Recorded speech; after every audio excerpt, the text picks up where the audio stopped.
Already দেখে নিয়েছো কোথায় বেরোচ্ছি, তো গেট রেডি উইথ মিতে দেখে নাও। ফার্স্টে একটা গুড ভাইবসের টোনার লাগালাম, দেন একটা ময়শ্চারাইজার ইউজ করলাম, এরপর দেখো কি করলাম। তো আমি যাচ্ছি সকালবেলা 10:30 11টা বাজে, তো আজকে কিন্তু রোদ নেই তেমন, তাও সানস্ক্রিন মাখবো, কারণ রোদ না হলেও একটু হিটটা তো আছে না, একদম তো মেঘলাও নেই, তাই সানস্ক্রিনটা আমি ইউজ করবো। আর আজকে মেকআপটা একটু লাইটের মধ্যে রাখবো, বাট আমি কাজল অ্যাজ ইট ইজ করবো, মানে আমি যেরকম মেকআপ করি সেরকম রাখবো, বেসটা একটু হালকা। সানস্ক্রিনটা ইউজ করছি না, আমার ভালো লাগছে না, চিপচিপ করছে, তো মুখটা মানে এই ওয়াটার বেস ময়শ্চারাইজারটা দিলে না চিপচিপ করে, আমি জানি না কেন, বাট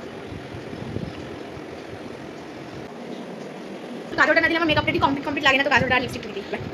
আজকে একটু এক্সপেরিমেন্ট না, আজকে ট্রাইটা মানে শেডটা একটু চেঞ্জ করবো, রোজই আমি নিউড শেড পরে যাই, তো আজকে চেঞ্জ করবো। আজকে ইনসাইডের এই কি বলবো হচ্ছে মল্টেন পিঙ্ক, এই শেডটা ট্রাই করবো।